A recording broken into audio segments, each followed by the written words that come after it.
made it to where Chris Paul is the scapegoat. He's the problem. Clearly, there's something else going on behind the scenes. So now you get a fresh-minded Chris Paul. When Paul got shipped to the Toronto Raptors, it sent shockwaves through the league. This guy was supposed to be a Clippers icon, yet he was tossed aside like he was the problem. He is finally breaking his silence on the toxicity behind closed doors. And let me tell you, it is wilder than the rumors. Let's peel back the layers on this trade and the mess that caused it. On February 4th, 2026, a three-team deal involving the Clippers, Brooklyn Nets, and Raptors was finalized. Paul headed to Toronto, while Ochai Agbaji, a 2032 second-rounder, and Cash went to Brooklyn. Strictly business. Toronto needed to duck the luxury tax, so dumping Agbaji's salary on the Nets fixed their books. The Clippers? They just wanted to save about $7 million in tax penalties and clear a roster seat. For their trouble, Brooklyn picked up Agbaji, a draft pick way down the road, and $3.5 million cash from Los Angeles. This was pure accounting gymnastics, zero basketball logic involved. The Nets even sent the rights to Vanja Marinkovic, a guy drafted back in 2019 who is still playing in Europe, back to the Clippers just to make the trade legal. So Chris Paul was just traded to the Raptors, and it looks like they're going to work with him to find his next home. But you can't view this in isolation. This was the explosion point of a powder keg that had been sizzling since early December. This wasn't just a trade, it was a disposal. The Clippers had a 12-time All-Star, a future Hall of Famer returning to the city where he became a legend, and they bungled the situation so badly that every leak makes the front office look incompetent. Crazy, like Chris Paul had so many great memories with the Lob City Clippers, and it's just very unfortunate that they ended up disrespecting him in the final year of his career. Paul signed a one-year, veteran minimum deal for $3.3 million on July 1st, 2025, right after Golden State cut him loose. At 40 years old, he had already declared this was his final lap. He picked the Clippers for sentimental reasons. This was his professional home. He wanted to relive the Blake Griffin and DeAndre Jordan days, the alley-oops, and the intensity one last time. The plan was to ride off into the sunset where his legacy was strongest. The team brought him in to be the adult in the room, a mentor to toughen up a quiet locker room. He showed up early. He organized team dinners. He was completely on board with Ty Lue's strategy. On paper, it was a fairy tale reunion. Then the game started, and the vibes evaporated immediately. By December, things were toxic. Clippers president Lawrence Frank had already issued a final warning to Paul about causing division. Paul and Ty Lue, once close, weren't even speaking. He was getting into shouting matches with associate head coach Jeff Van Gundy. The breaking point hit on December 2nd after a loss to the Miami Heat. The team plane had mechanical issues, stranding them at the airport for 6 hours. When they finally got to a hotel around midnight, Lawrence Frank cornered Paul in a room and told him it was over. Paul actually tried to fight for his spot. He reportedly even grabbed teammate Mo Bamba to come in as a witness and vouch for his leadership. Frank didn't care. He stood his ground, told Paul to go home, and the team flew to Atlanta without him. Imagine that. A legend has to book his own commercial flight back to LA. At roughly 2:40 in the morning, he hit Instagram with a caption that read, "Just found out I'm being sent home." That post, just 5 words and a peace sign emoji, blew the lid off everything. Every reporter started digging, and the dirt that came out over the next 2 months exposed a rotting culture inside the Clippers organization. To really get why this imploded, you have to look at the power struggle between Paul and the coaching staff. This wasn't a sudden explosion. It was a slow burn. The tension revealed a coaching staff that felt insecure and threatened by a point guard who has been essentially a player coach for 20 years. The beef with Jeff Van Gundy was especially bad. It boiled down to a philosophy clash. Does a legend like Chris Paul get to have an opinion on strategy, or should he just shut up and dribble? The clearest example of this dysfunction happened on November 29th, 2025, during a rough 114-110 loss against the Dallas Mavericks. In the fourth quarter, Kawhi Leonard checks in cold after sitting on the bench. His assignment? Guarding Klay Thompson, who was absolutely torching the Nets. Paul is watching from the sidelines and does what he has done for 21 years. He speaks up. Insider Chris Haynes gave the play-by-play of exactly what went down in the huddle. That occurred from a game against the Dallas Mavericks, their last home game they played. It was in the fourth quarter. Kawhi Leonard is on a minute restriction, and sources told me that when he was guarding Klay Thompson, he was struggling when he got into the game after sitting down for a while. He was struggling keeping up with Klay Thompson. And so there was a timeout call late in that fourth quarter. And during the fourth quarter, and during that timeout, Chris Paul went to Kawhi Leonard and said, "Hey, man, are you fresh enough? Do you feel good? Do you feel like you can stick with Klay Thompson?" And he asked the teammates, he said, "Hey, y'all might want to switch this." He didn't demand it. He didn't undermine anyone. He just asked Kawhi if he was physically ready and suggested a tactical adjustment to stop the bleeding. Standard veteran stuff. Keep in mind, Thompson had already drained 5 or 6 threes. The team actually listened and switched the coverage. But the next day on the flight, Jeff Van Gundy pulls Paul aside. Van Gundy grills him, asking if he overrode the coach's defensive calls. Paul explains he didn't order anything. He just made a suggestion based on what he saw. To clear his name, Paul stands up in the middle of the plane, walks down the aisle, and asks Kawhi Leonard and Chris Dunn to confirm his story in front of everyone. That bold move just made the coaches hate him more. Van Gundy reportedly told Paul that while he might have had leeway to call shots on other teams, he absolutely didn't have that leeway in Los Angeles. That specific word, leeway, struck a nerve. A few days before he got sent home, Paul posted a dictionary definition of leeway on his Instagram story. At the time, it seemed random. Now, it's a direct shot. He was putting the world on notice that Van Gundy was trying to muzzle him. As Haynes reported, this wasn't a one-off. It was constant friction. And so I was told that Jeff Van Gundy told Chris Paul, "Listen, you might have had leeway in other places to be able to, to change up defensive coverages, but you don't have that leeway here." And that was just one of the minor verbal incidents between Jeff Van Gundy and Chris Paul. That was one of a few in this brief span with the Clippers. It got petty, too. During a stretch where Paul was benched for 5 straight games, he and Van Gundy sat next to each other on the bench in total silence. Finally, Paul breaks the ice with pure sarcasm, asking, "Oh, so we aren't talking now?" Van Gundy just scoffed and questioned if Paul was even being real. People saw this happen. It showed just how broken the relationship was. You have a veteran desperate to help and an assistant coach treating him like a rebellious rookie. Meanwhile, the bond with head coach Ty Lue was disintegrating just as fast. They started the season on the same page. They worked together all summer, but when the team tanked to a 5-16 record, Paul started questioning the strategy, and Lue stopped listening. On November 8th, 2025, the tension finally snapped. After getting benched for the entire second half, Paul got Lue on the line for a 40-minute marathon call, demanding to know why his minutes were being slashed. Things went nuclear fast. That was the bridge-burning moment. For weeks after that exchange, there was total radio silence between Paul and Lue. Paul tried to force a sit-down to clear his name regarding rumors that he was toxic, but Lue walled him off. The very next day, November 9th, Lawrence Frank stepped in and read Paul the riot act about being a divisive force. 2 days later, on November 11th, an off day following a loss to Atlanta, Paul was finally given the floor. He apologized to the squad, insisting his criticism came from a place of love. He swore he just wanted the team to win, but it was too little, too late. The vibes were already ruined.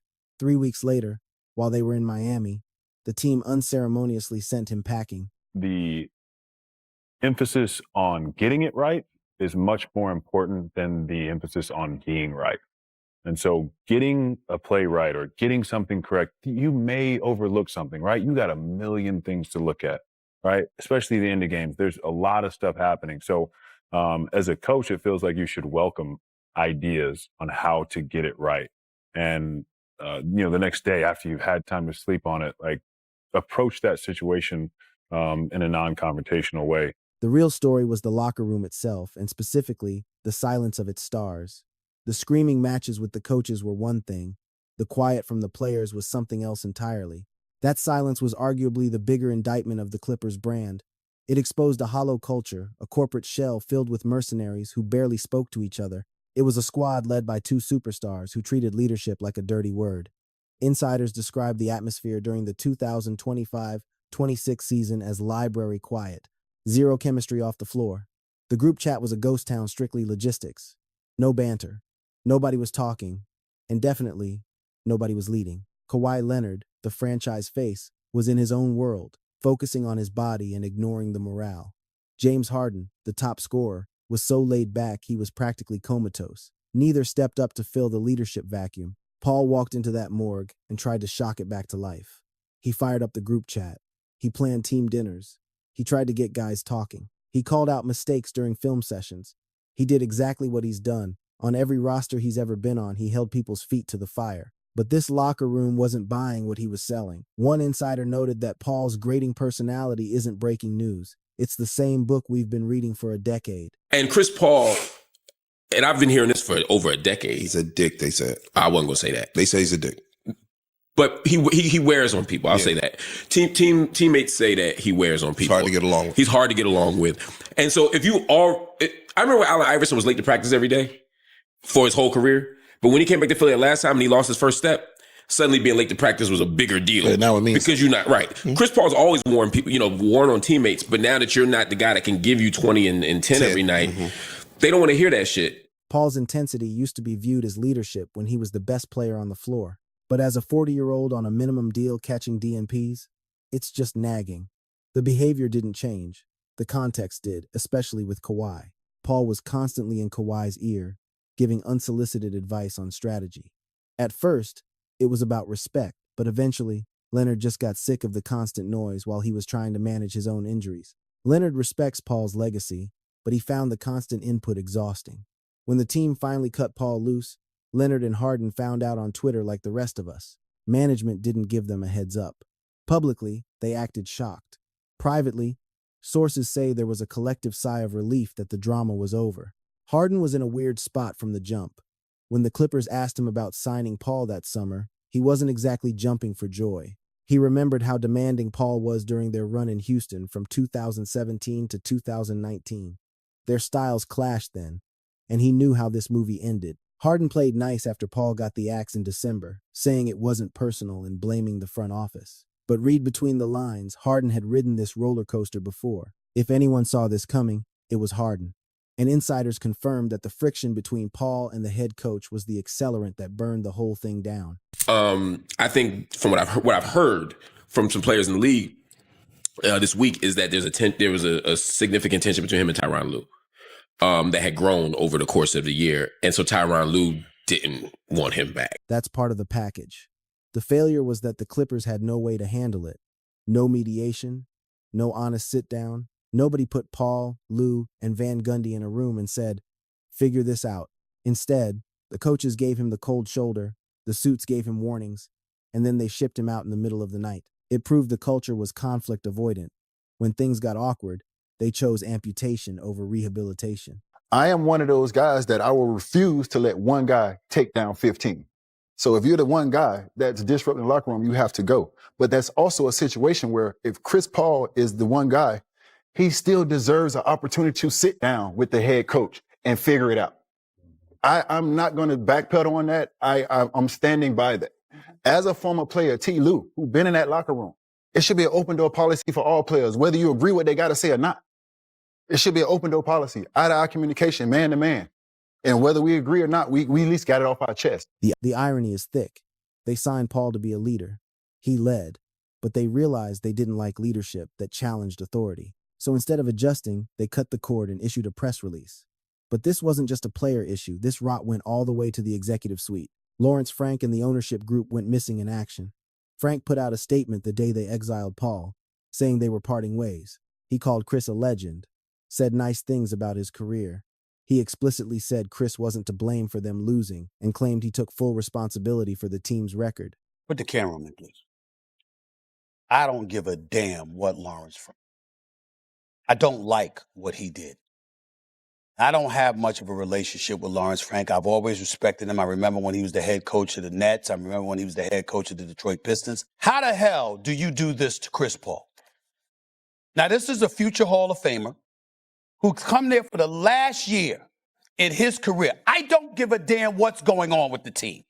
They're trash right now. We understand that. They have the worst superstar in the sport. The front office messed this up way worse than just releasing a bad statement. The details coming out about what went down between the night of December 2nd and the morning of December 3rd showed a stunning lack of professionalism. Following a loss to the Miami Heat, the team plane broke down, leaving the squad stranded at the airport for nearly 6 hours. The players eventually had to crash at a hotel. Around midnight, Lawrence Frank went to Paul's hotel room to drop the hammer. It was over. Paul, totally blindsided, argued passionately for his spot on the roster. He listed everything he brought to the table, his mentorship, his willingness to adapt his game. He even brought a teammate in to back him up. Frank refused to budge. The team flew to Atlanta the next morning, leaving Paul behind. He had to book his own ticket home. The news didn't even come from the team first. It broke via his own Instagram post in the middle of the night. The Clippers completely lost control of the narrative. They allowed a 40-year-old icon to post a screenshot on social media at 2:40 in the morning, and that became the headline. To do this to him, to let you on a road trip, and you send him home? You send him home, doggy? This ain't about, whatever. We could talk about CP3's and his credentials, Hall of Fame, because I know you and I will get into that. But don't tell me he deserves this. Steve Ballmer, the billionaire owner of the Clippers, never reached out to Paul after the decision. No phone call, no text, absolute silence. This is a man worth over $100 billion who watched Paul put his franchise on the map during the Lob City era, making the Clippers matter in a town owned by the Lakers. Yet he couldn't pick up the phone. Blake Griffin called it out on a podcast. He expressed his disappointment for Chris and the organization, specifically noting Ballmer's failure to get involved. Lou Williams offered some insight on his own platform, suggesting that Paul's criticism of the front office was the final nail in the coffin. It seemed the executives were more upset about being called out than they were interested in fixing the problems. Then, for 2 months from December 3rd, 2025 to February 4th, 2026, the Clippers kept Paul on the payroll with absolutely no role. He trained at the league facility, stayed ready, and waited. The Clippers literally paid him to sit at home. They couldn't find a trade partner, partly because his veteran minimum contract had zero trade value, and partly because the drama surrounding his exit scared teams away from adding him mid-season. The whole waiting game was an operational disaster. They couldn't integrate him, they couldn't cut him cleanly, and they couldn't move him fast enough. They just let the situation rot until the trade deadline forced a move. Lawrence Frank is more of a cancer to the team than him. What have the Clippers done? Is it that the man that traded Shea Gilgeous-Alexander and about 4 picks for Paul George? Isn't that the man that assisted in letting Kawhi Leonard blackmail y'all into doing that so he wouldn't end up a Laker? Wasn't that on Lawrence Frank's watch? And you're going to send Chris Paul home? You're going to disrespect a future Hall of Famer and a consummate professional in this league for 2 decades, the former president of the Players Association, like that? I mean, please. Hey, listen, and I'm just getting started. The Chris Paul saga didn't happen in a vacuum. It fits perfectly into a pattern of organizational behavior that has plagued the Clippers for years. It is a history of treating players poorly, messing up communication, and choosing short-term convenience over long-term respect. The dark cloud hanging over everything is the Donald Sterling scandal of 2014. Sterling, who owned the team for 33 years, was caught on tape making racist comments about black people, including trashing Magic Johnson and telling his girlfriend not to bring black guests to games. Commissioner Adam Silver banned him for life, fined him $2.5 million, and forced the sale to Ballmer for a then-record $2 billion. The scandal blew up right during the Lob City playoffs, ruining a promising run. Former executive Elgin Baylor had sued Sterling in 2009 for age and racial discrimination, claiming he was pushed out for calling out a plantation mentality. The lawsuit was dismissed, but the stain remained. Even after Ballmer took over, the organizational culture never fully reset. The Sterling years ingrained a dysfunction that new management hasn't been able to shake.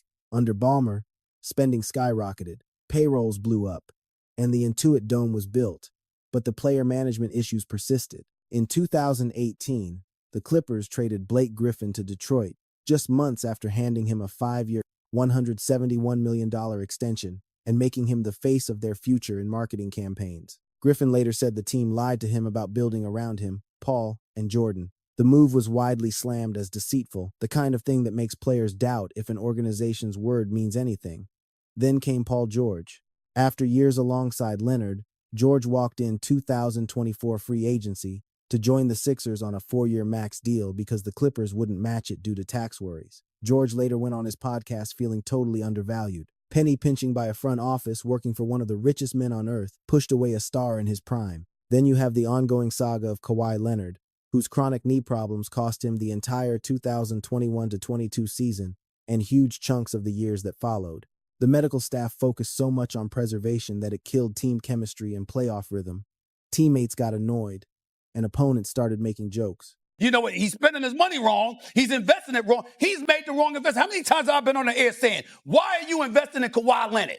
You talk about somebody that should be sent home. You know why you can't send him? You know why you can't send Kawhi Leonard home? Because he's always home. Always home. When one of the greatest basketball minds in history walks away because he feels ignored, that speaks volumes about how the organization values actual expertise. All these incidents stack up to form a clear picture for players and agents across the league. The Clippers aren't a place that rewards loyalty or prioritizes communication. They have the cash, the arena, and the market, but they don't have the culture.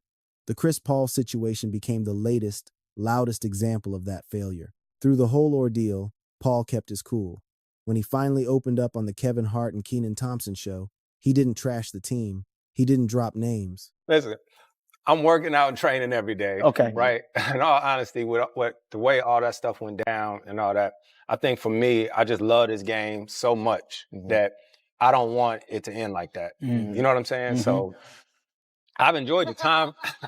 I've enjoyed the time for sure. You know what I'm saying? I get a chance to go to my kids' games, but I don't know yet. We witnessed the victories, the electric plays, and the complete overhaul of an irrelevant squad into a primetime spectacle. Yet, this concluding arc cemented a brutal reality check, and that failure falls squarely on their shoulders.